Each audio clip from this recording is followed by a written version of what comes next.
Tiêu nhưng mình cầm thì thông bao thì thế bao giờ đấy cả lá có miền buồn nè hỏi sát lòng đạp sọc mài cái đôi chút ngắt hành pi chừng kia sao bị làm kia hay mình tụi con này ai tam khải đây mà hành pi gần đây chưa nâng bao giờ đấy mà dạ khởi ní nhưng quay hành pi còn bay bộ tay chọn cho ai thôi có đường ngắt đấy mà đây bị đầy bằng lưới mà cam thì nhưng cái ta hành pi ai tao mauវិញហើយមានការកុំថោពីទូសនិជជនជាពិសេសគឺវ៉ាន់វឿនក៏ដូចគ្នាដែរ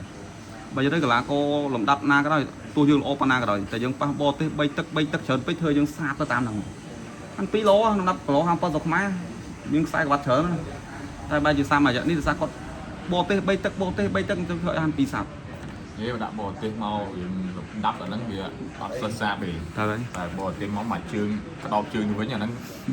តែហើយឥឡូវនេះហាន2ធ្វើប៉ះទុនសហងកងធំតាមទឹកលក្ខណៈខ្មែរកន្លងតែវើជុំទៅតាមខ្សែបាត់មានបានវឿនមានយ៉ាស៊ីនបើនិយាយទៅគឺចំបាច់បញ្ចូលគ្នាប៉ះគ្នាទាំងអស់តែគាត់ហាន់2ដំបងគេគឺត្រូវប៉ះមួយធនក្នុងភាគរយទៀបឲ្យខាងណាហាន់2មួយធនក្នុងហ៎បាទ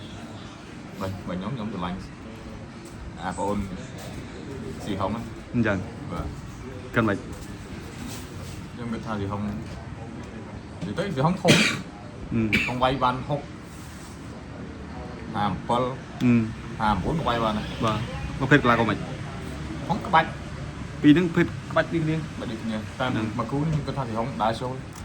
ធនក្នុងដើរចូលរហូតហ្នឹងប៉ះណាក៏ដើរចូលបាន2វាថយត្រង់ថយអីខ្លះបាទបើនិយាយទៅប្រភេទ2នេះខ្ញុំឃើញថាកន្លះក៏ប្រភេទដូចគ្នាដូចតែនិយាយចឹងតែគាត់ហាន់2ក៏ស្ទើរមុខបន្តិចហើយមករយៈក្រោយនេះហាន់2យើងសាបដោយសារគាត់ប៉ះកន្លះក៏បោទេសប៉ាំងស្រូបច្រើនពេកកីឡាយើងល្អលំដាប់ណាតែប៉ះបោទេសច្រើនពេកធ្វើយើងសាបឯងហ្មងខ្ញុំឃើញតែពេជ្រសង្ហក៏ល្អដែរកាលគាត់ប៉ះនៅ start ចាស់តែដោយសារគាត់បាញ់ញឹកហើយគាត់បាញ់3ទឹកច្រើនពេកអញ្ចឹងធ្វើពេជ្រសង្ហឥឡូវវាសាបដែរតែពេជ្រសង្ហខ្ញុំឃើញផ្ទាល់បាយមកកាច់ជើងដុំស្រុំទៀតថ្ងៃនេះ start ចាស់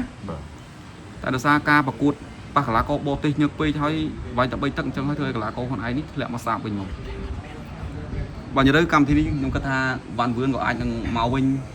អាន2ក៏អាចនឹងមកវិញដែរអាចនឹងបងប្អូនទូស្គាល់ថាគាត់ជាកន្លះក៏ដែរខ្លាំងដែលយើងស្គាល់តែនិយាយលើនិយាយទៅគូពីគូនេះខ្ញុំមិនមានឆ្ងាយពីអីច្រើនវ៉ាន់វឿនមួយយ៉ាស៊ីនខ្ញុំយកយ៉ាស៊ីនហាន់2មួយស៊ីហុងខ្ញុំយកស៊ីហុងបើនិយាយទៅពីនេះអាចនឹងប៉ះគ្នាបែបប្រទៀតបើសិនជាតាមនេះគាត់បើនិយាយបើចប់ហ្មងខ្សែបាត់នេះស្រួលយ៉ាស៊ីនទៀតហ៎អញ្ចឹងបែបបន្លែទៀតអញ្ចឹងបាទយ៉ាស៊ីនទៀតហើយលុយសុទ្ធទៀតហើយដូចគ្នាគិតដូចគ្នាបើនិយាយទៅ4អានេះខ្ញុំគាត់ថាល្អលេងបាទល្អលេងតែគាត់ថាភាគរយមករយៈក្រោយនេះដោយសារយើងឃើញយ៉ាស៊ីនល្អប្លែកជាពិសេសគឺតែបើកាត់សុំកាត់បាទតែបើចិត្តខ្ញុំហ៎បាទចង់ដាក់ឲ្យកាន់ម៉ូដកដល់គេដកវ៉ាន់ដាក់ម៉ូដូចគ្នាសារម៉ូគាត់មកអត់តាន់ហេតែបើខ្ញុំដល់ការវ៉ាន់វឿនក៏ល្អដែរកាប់ពីធំល្អតែគាត់ថាវ៉ាន់វឿនគាត់ជាកីឡាករសេរីចាស់ជាងគេបន្តិចយើងរៀងកាយចង្វាក់ជាងគេបន្តិចតែបើនិយាយពីបទពិសោធន៍កងធំ5ទឹកវល់ជុំនេះវ៉ាន់វឿនមានច្រើនតែកីឡាមើលមិនឃើញណាស់ហ្នឹងតែលឺថា10ប្រកួតជាងមិនតាន់បានស្គាល់ពាក្យចាញ់ហ្នឹងបាទរឿងចត្រាគាត់បាយរាប់បាទបើនិយាយទៅយើងនិយាយថាមករយៈក្រោយនេះកីឡាករសេរីក្រោយនេះបាយទឹកទេ3ទឹកអញ្ចឹងហើយយើងអាចមើលស្រាប់វ៉ាន់វឿនបានព្រោះកីឡាស៊ីវល់ជុំហើយវ៉ាន់វឿនជាកីឡាករក្បាច់ហើយជាកីឡាករសេរីចាស់ដែលប្រកែកចាប់ក្បាច់អញ្ចឹងហើយចូលគាត់ទៅបាទហើយវ៉ាន់វឿនមកប្រកួតនេះគឺគាត់ពេញហ្មងពេញណែនចេះហ្មងទាំងហើយថតទៅហាត់ដល់ហើយបាទប្រកម្មវិធីធំហើយប្រាក់9ធំហើយគាត់ជាកីឡាករសេរីចាស់យើងនិយាយថាឱកាសដែលគាត់លេងកម្មវិធីធំនៅមានតិចអញ្ចឹងក្មេងៗគឺមានច្រើនអញ្ចឹងក្នុងមកប្រកួតនេះខ្ញុំជឿថាគាត់ផឹងជាងក្មេងៗបាទផ្ដល់ការគាត់ក៏ល្អដែរល្អបើនិយាយទៅតកនឹង TVK គាត់តែតែផ្ដល់ឱកាសឲ្យកីឡាករដែលអត់មានទីផ្សារកីឡាករដែលសេរីចាស់តែគាត់ចង់និយាយថាអត់ទីផ្សារតែដល់លើកនេះវ៉ាន់វឿននឹងធ្វើឲ្យបងប្អូនស្គាល់តើកំភ្លើងភ្លោះវ៉ាន់វឿនគ្រាប់ពេញឬអត់តាមមើលថ្ងៃទី26នេះទាំងអស់គ្នាបាទអរគុណច្រើន